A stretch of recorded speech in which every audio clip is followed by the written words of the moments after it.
देखिए, जब तक बिहार की राजनीति में नीतीश कुमार के बेटे निशांत नहीं आए थे, तब से इस बात के कयास लगाए जा रहे हैं कि बड़ी जिम्मेदारी निशांत को दी जाएगी।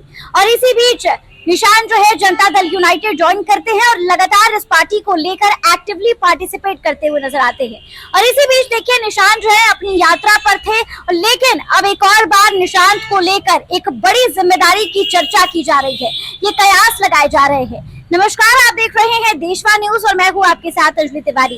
देखिए, कैबिनेट की बैठक जो है वो सुबह 11 बजे से हो चुकी है। कई एजेंडों पर मोहर लगी है और इसी बीच कल मंत्रिमंडल का विस्तार होना है। कल कई मंत्रियों को उनकी एक जिम्मेदारी दी जाएगी। वो शपथ लेते हुए ऐतिहासिक गांधी मैदान में नजर आएंगे।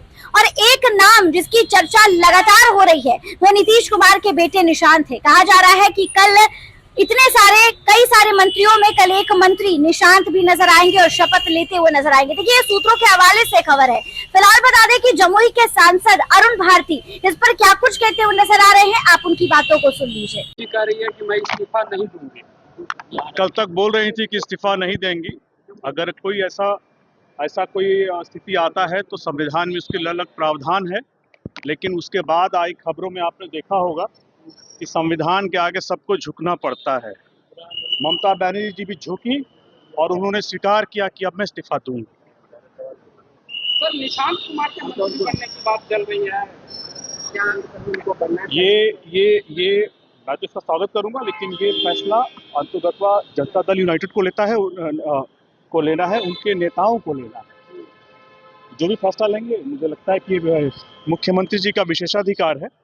जो भी फैसला लेंगे हम सभी स्वीकार होगा। एनटीआर के खाते में इस बार कितने मंत्री पद? इस बारे में मुख्यमंत्री जी का ये विशेषाधिकार है। हमारे पार्टी के राष्ट्रीय अध्यक्ष चिराग पासवान जी, उनका विशेषाधिकार है इस बारे में।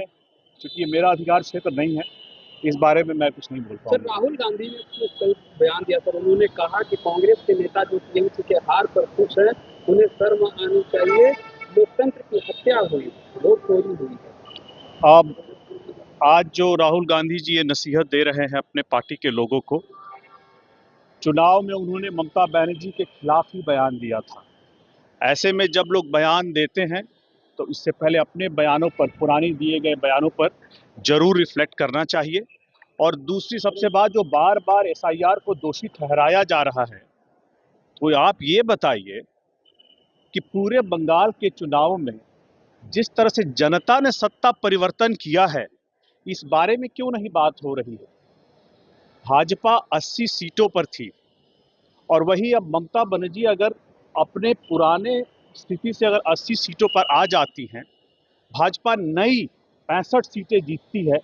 जो टीएमसी का 124 स्ट्रॉन्ग होल्ड सीट था, वहां से 78 सीटें हार जाती है। भाजपा अपनी पूरी की पूरी 54 जो पुरानी जीती हुई सीटें थी उसको रिटेन करती है। 5% ज़्यादा महिलाएं अगर भाजपा को वोट करती हैं, 83% दलित समाज पश्चिम बंगाल में अगर भाजपा को वोट करता है और 96% अनुसूचित जनजाति समाज, एसटी समाज अगर भाजपा को वोट करता है, तो ये सिर्फ और सिर्फ सत्ता परिवर्तन था। ममता बनर्जी का जो कुशासन था 15 सालों का, उसका एंटी इनकम्बेंसी था और स्ट्रांगली जनता ने अपना मत दिया। इससे एसआईआर का कुछ लेना देना नहीं है। एसआईआर संविधान के द्वारा बनाई गई संस्था का अपना एक स्वायत्त अधिकार है, हर समय पर, अलग अलग समय पर होता रहा है। इसके लिए एसआईआर को आपको सही समीक्षा करने के बजाय आप एसआईआर पर दोष लगाएंगे, ये सरासर गलत है। ममता बनर्जी को अपनी हार के सही कारणों का समीक्षा करना चाहिए। सर, जीतन राम मांझी ने एक बयान दिया सर, उन्होंने कहा है कि अगर एक दो कोच अगर कोई पीते हैं तो उन्हें गिरफ्तार नहीं किया जाना चाहिए। ये मैं सम्राट चौधरी से अपील करता हूँ। देखिए, लॉ ऑफ द लैंड जो होता है उसको सभी को मानना पड़ता है।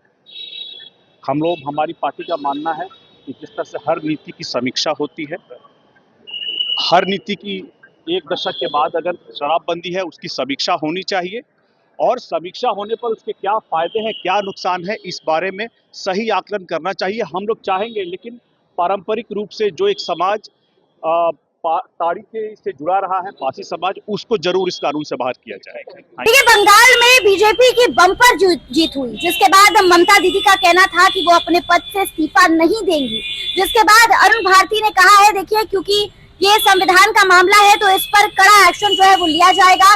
बंगाल में बीजेपी की सरकार बन चुकी है, बम्पर जीत हुई है, जिसके बाद बीजेपी कार्यालयों में जो है काफी ज्यादा जश्न का माहौल देखने को मिला। इसी बीच बता दें कि निशांत को लेकर एक और चर्चा अब शुरू हो चुकी है कि कल कई सारे मंत्रियों में एक निशांत भी नजर आएंगे। फिलहाल इस खबर पर आपकी क्या कुछ राय है, हमें कमेंट के माध्यम से जरूर साझा करें और ऐसी तमाम खबरों के लिए हमारे साथ बने रहिए देशवाली न्यूज़ पर।